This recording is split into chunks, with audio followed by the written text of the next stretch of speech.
The Cindy Davis Show starts now.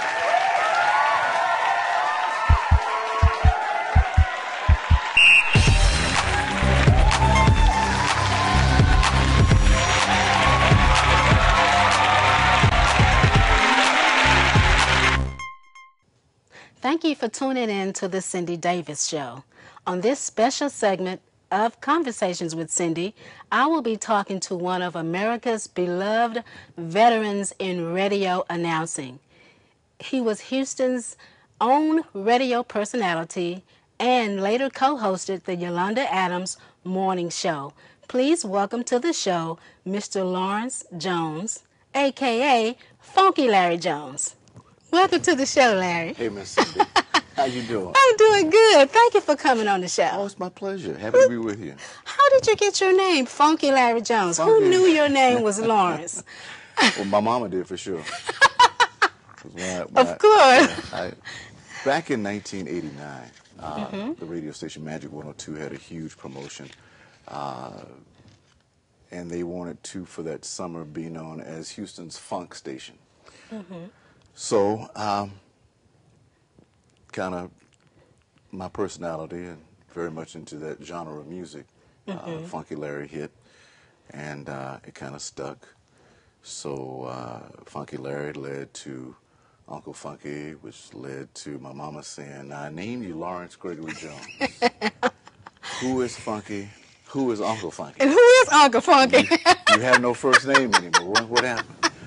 But it just with the music and the feel of the city, it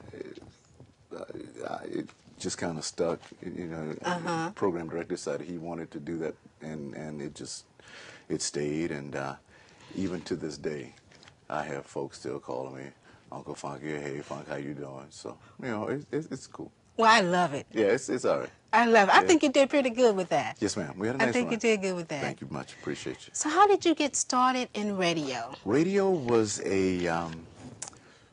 not my given call. I was actually in a political science class in my hometown of Montgomery, Alabama. And I took a class, and the instructor said, you sound like you could do radio or television. And we didn't have a radio TV class by studio back then. This was mid-'70s, early '70s. Really? So I auditioned for campus announcer at school, got the job, did an event where the local jock was in the audience, and next thing I knew, he said, go down for an audition. That happened back in 1973, 74. Wow. And I've been on the air ever since. Since 73? Yes, ma'am. 19, almost That 20 years is old. a long time. Yeah, it is. How do you sustain? Well, first I got to give grace to God. Yes. You know, without God, I'm absolutely nothing. So I know I've had favor along the way. But after I got into it, the curiosity about the business, got caught up in it. I wanted to get better with it.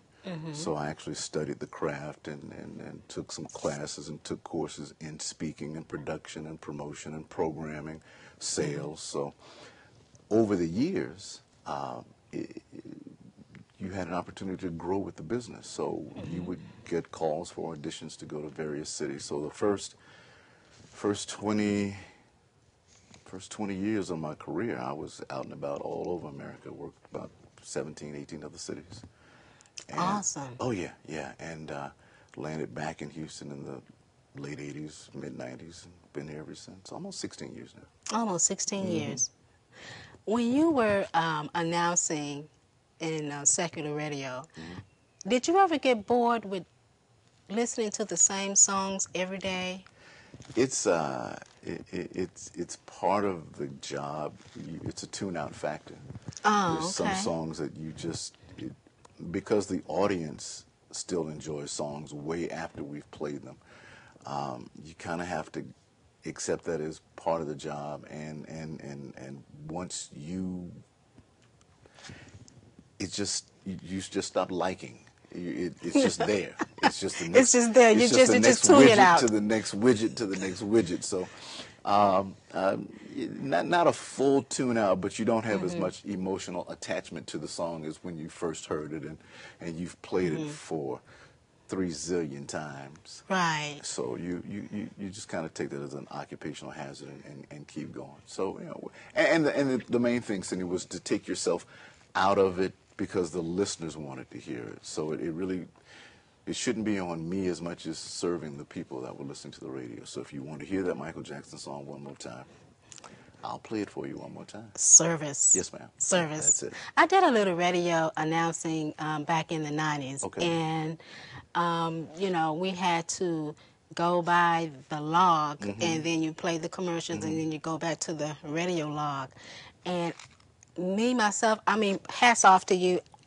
Just listening to the same ones over and over really got to me. And one day I remember playing my own song. I played a song that I recorded, and then I played a song that I liked. Right.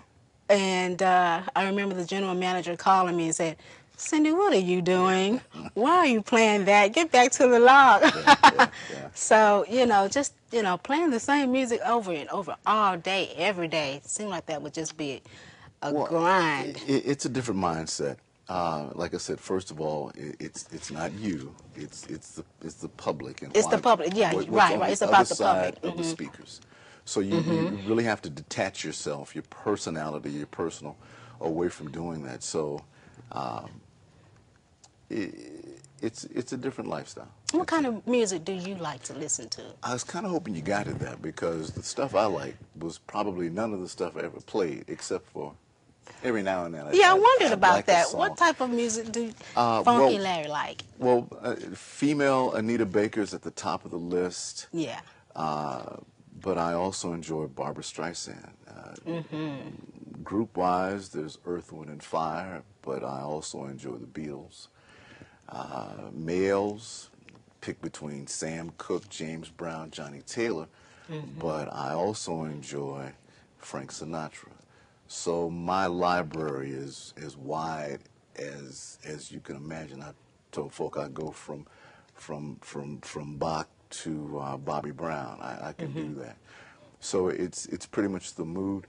But what you may not know is that I'm a trained musician. I grew up playing trumpet, started at age 5. No, I did not. Was drum major at Alabama State University in the band. Did that for a number of years. Learned to play French horn in the symphonic band. So I can play 3 brass instruments and bang out a couple of notes on the piano. So music has been in my life all my life. And in our house, it was no surprise to hear Bobby Blue Bland and then Nat King Cole, Vic Damone, Isley Brothers. It was just that wide variety of music. So, but personally, when I need what I need, Yolanda's there within the midst of it all. When I need what I need, the Spinners, Sadie. Sadie, yeah, Sadie. Yeah. Awesome. Dedicated to Mom. Dedicated to Mom. Yeah. It's a beautiful song. So when I thought about some of the past broken hearts, there are a couple other places I go just for some healing. And then when I think about how... Who broke your heart last? Oh, trust me. Trust me. I guess everybody has that experience. Oh, yeah. And it was a break for the healing I needed to be where I am right now. So, what do you think about the music today? The past 30 years, how music has changed. You have any thoughts about that? Oh, sure. I hate the fact that at one phase we moved completely away from real instruments and let the technology just completely take over. But I'm happy to say, at least in the last 6 to 8 months that I've been listening, I've heard some great new pieces. Jill Scott and Anthony Hamilton, So in Love. I really like that song, and they're starting to put the instruments back into the music. But it's a part of the evolution. Everything is still rolling forward. So we had a period where the rap, to me, got out of hand with the vulgarity and the the rap is just the out of control. Degrading of some of it women. is just out of control. Yeah. And that's unfortunate because there's so much intelligence within that community, and it is. I thought you could always do so much better. Where do you think radio is going, though? Radio. My love, my life, my friend. Radio is going Yeah. Somewhere. Somewhere. There are a lot of syndicated shows now, Yeah. and unfortunately, the local feel has been taken out of it. But Mom taught me something very early, Cindy, and she said, life is cyclical. So there's going to be a cycle of return where personality radio returns, a commitment to community returns. I believe that too. It may be with a small group that, buys a couple of AM or maybe one FM radio station. But I believe for the most part, radio is still healthy. Yeah. And there's still people with good vision and good ideas that are going to bring the community service back. Well, on that, we're going to take a break, and we'll be right back. Stay tuned. More with Funky Larry Jones. Thank you, ma'am. It's easy to say we need to eat healthy and exercise more. It's just as easy to say we'll start tomorrow. But our kids are running out of time. They're the first generation that might not live as long as their parents because of the health risks associated with being overweight. What can we do to help? Be the example they need. Make healthy choices and help them do the same. Let's move to raise a healthier generation of kids.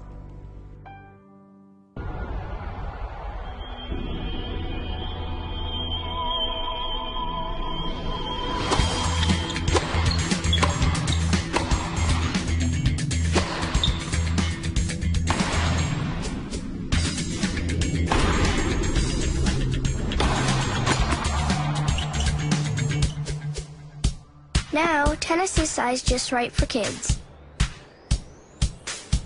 Now it's easier than ever to play an hour a day, every day. There's so many fun things that each of us can do to be healthier. And with all the changes going on in tennis, that's an even better way for kids to get active and have fun. That's a big part of what we're doing with Let's Move, America's campaign to raise a healthier generation of kids. We want to help our kids eat better and exercise more, so come on, let's get moving. And welcome back to the Cindy Davis Show, where I'm still talking with Lawrence Jones, a.k.a. Funky Larry Jones. Now, Larry, you were a local host, TV announcer for Magic 102. Yes, ma'am. And was promoted to a national radio show called the Yolanda Adams Morning Show. That's correct. So how long were you with the Yolanda Adams Morning Show? 3.5 years. Okay. Yeah, it's startup. And Radio 1 did not renew your contract? That's correct. Did you see that coming? No, ma'am, I did not. Wow. I did not. And it's not unusual for our business, unfortunately. Economics had a lot to do with it in this down economy. The company itself was making cuts company-wide. So my number came up, and they had to make a decision. And Well, let me just read some of your fan blog. okay. Some of your fan blog All right. that after you left the Yolanda Adams Morning Show, this is what they had to say. Okay. And MG says, I am so sorry Brother Larry Jones is no longer on the Yolanda Adams Show. I just found out today when I called the radio station to see why I didn't hear this awesome man's voice. Wow. HC wrote, he truly will be missed. I loved his dedication and loyalty. KR wrote, Brother Larry Jones, the most beloved veteran across the board. He is valued and will be missed. GJ wrote, I listen to the show every morning on my way to work. Last week, I noticed that Brother Larry wasn't on the show. I initially thought he was just on vacation. However, this week listening, I realized the team wasn't even saying his name. And this last one by GJ, it says, I too miss Brother Larry Jones. I called the station after not hearing his voice for 2 weeks, and I was told he no longer was on the show. What a loss. Was the public informed about your departure? No, ma'am. No. Like I said, it's a part of the business. It's not the part that I like the most because I've been on both sides. I've been a part of it when folk have left and we weren't allowed to say anything about it. Sometimes it's a good thing that some announcers don't get a chance to say anything or you don't talk about it because some people tend to abuse their privilege behind the microphone and that really isn't a good look. What you want to do in this situation, Cindy, is go out as a class act. Yes. You want to go out with your head high and you want to burn no bridges and know that God has always had something else for me to do, has led me to every job I've ever had.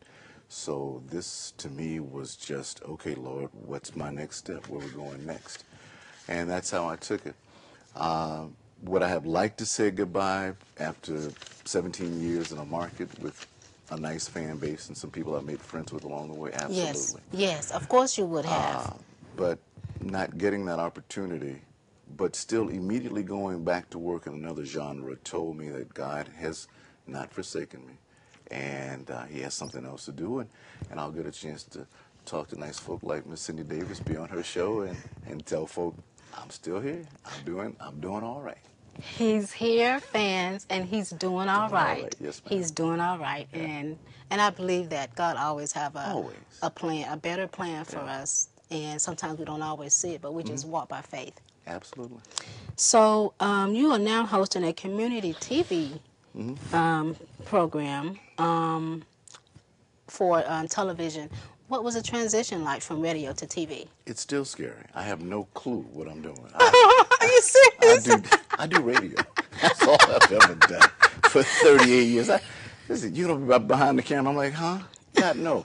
I'm the announcer. I'll be in the booth. I can do this. I can do this. No. You're going to sit down and we're going to want you to host this program. So first of all, let me give props to Lieutenant Manuel Fields, who is the head of David and Ivan Ministries, and Lieutenant and I attend Abundant Life Cathedral Church, and it was 10 years ago that Lou asked me to be a part of the prison ministry. And schedules never matched up until about a year ago. And I told Lou that I would be happy to do whatever he needed me to do, and he wanted me to speak to some young men who were graduating from a class at Atascocita, which is one of the facilities for youth coming out. The day I gave the speech was the same day I was released from Radio 1. Awesome. Wow. So that was a sign? God said, I have something for you to do. Yeah. Tell these boys what they need to know about graduation. And, oh, by the way, today is your graduation day also. So shifting gears away from the radio was not an easy fix after 38 years. It's what you wake up and go do. Right, But now you have to wake up and learn what reentry is all about, which I'm doing right now. The prison ministry, the prison systems, learning that there are systems in place for men and women who get out of the penitentiary to get jobs and clothing and off substance abuse, who need transitional housing and transportation. I have been taken over the last year, Cindy, into so many unique places with the kids from No More Victims, who are children of men and women who are incarcerated. And it's a facility on the north side off Tidwell. And once again, I'm right back in the community doing what I love to do. Doing what you love to do. That's your heart. You know, on the north side, yeah. That's my heart. Yeah. So not missing a step there, meeting a wide variety of folk. Mr. Tommy Dorsett with the Interfaith Initiative at the Carol Vance unit, and having a chance to speak to the inmates who are on their way out in his program. And so that's what TV entry is. That's what is Reentry about. TV is all about. Reentry TV is all about. And re-entering into society, giving the guys a chance to find a place when they get off the bus with the $50 in cash they have, that they can look on the bulletin board. If you need help in even writing a resume, contact the lieutenant's house or one of these other facilities, and we can help you get started. Oh, and let me mention our good friends at Goodwill Industry, who are every day in the street looking for homeless veterans, veterans who have been incarcerated, and they have a great program. So awesome. Yeah. I think that's an awesome thing. I was watching your show as you co-hosted, you were talking about Texas school to prison Oh, yes, pipeline. ma'am. Pipeline to prison. Yeah, yeah. That's scary. That is very scary. Yeah, You it is mean scary. to tell me children as young as 6 years old can get ticketed Yes, ma'am. for misbehavior rather than being sent to the principal's office? Yes, ma'am. Now they're issuing Class C misdemeanors? Yes. It was established as a deterrent for those severe kids who were acting out, those who brought guns to school. As young as 6 years old? Yeah. Oh, Yeah. that's yeah, scary. Yeah. And it has escalated to where now even a fight or bringing a gun is just it's like ka-clink. You're going off to jail or you get a ticket, and the parents have to pay fines up toward $500 to have these things removed. So it's kind of scary that the police department has that kind of control in some situations. Now, I can't say that all the kids are as good as we'd like them to be, but that's a pretty extreme measure. And a lot of people are up in arms. Miss Ann Williams out in A-Leaf, who's on the school board, is diligently pushing that parents understand that even when little Jamal gets into a scuffle with Zakir, that they have a chance of going to jail because they're going to get a ticket. But is this across the nation, or is this just Texas? I haven't researched the nation, but I do know the state of Texas passed this law back in 1995. It's been on the books for a while. And you know, a lot of people don't know about I that. know, but you can dig up your Texas state constitution and you'll find it. I can't Right. recall the section off the top of my head, but Right, yeah, right. it's in there. So, do you think that this could be money motivated? Although the children need to be disciplined, and something needs to happen if they're bringing guns to school and if they're killing people. I can But- assure you that there are men and women who are sitting on boards right now who are analyzing how many kids in our schools that are in the 4th grade won't make it, and they're building prisons today based on that stat. Building prisons, pipeline, Texas school prison pipeline, Getting it ready. getting it ready for kids to go to prison. Okay. I think that's pretty darn scary. It's amazing. It's an amazing fact that when your child gets a ticket, and if you don't pay attention to that, that ticket will follow them. It's in their file all the way through. So if you begin to act out again, it's easy to flip back and say, oh, well, yeah, he did that back in the 4th grade. He was a trouble rouser in 6th grade, 7th grade. So the children get labeled. So let me ask you this. If they get a ticket at school and they don't tell the parents, now, I guess I should back up. Are the parents notified of the tickets? To the best of my they knowledge, get? yes, ma'am, they are. Oh, okay. Okay. Okay. So, and I know firsthand that you can go in and fight for that to be removed. There is a fine, but they begin to watch the children in a different light, and fights can come out of something just minor, but because you have that on you, then you get Right. labeled as a troublemaker, and you may go to have to be moved into an alternative school or alternative classes just for that. So it's kind of dicey right now. So go get your education, mind your business, and stay out of trouble. I'll say. Stay out of trouble. Yeah, because that is some serious stuff there, and just knowing they're preparing kids for prison. Oh yeah, and building prisons based on an assumption, a number of kids that they believe won't make it past the 12th grade, won't get the degree, and they will build a prison. Well, we know what he's going to do by the time he turns 12, 13. We already Building know. that file. Yeah, we already know that he's So not they're going going to be make it. watching. Yes, ma'am. That's why we're stressing, go to school, mind your business, get your education, and go home. And go home. Go home. Go home. Yeah. Mind your business. Go home. Just go home Yeah. and stay out of trouble. Just stay out of trouble. Wow. Yeah. Well, parents can find out more information about this at, did you say it was Texas Appleseed? Yes, ma'am. Yeah. So you can Google that, Texas Appleseed, and find out more information about what's going on in the Texas school system. But we're determined to bust up that pipeline to prison. There's really no need for our kids to have that to look forward to. And I've made a pledge that we're going to do as much as we can to get the word out that proper behavior, there's nothing wrong with it. You can be called all kind of names, but stand up, don't be bullied, but you do not have to act out, because once you get that fine on you, if you get that ticket, it's not a good look. It's just not a good look. It's not. It's really not. Now, all these children, are they being singled out as, by race or? Well, so far it's kind of across the board.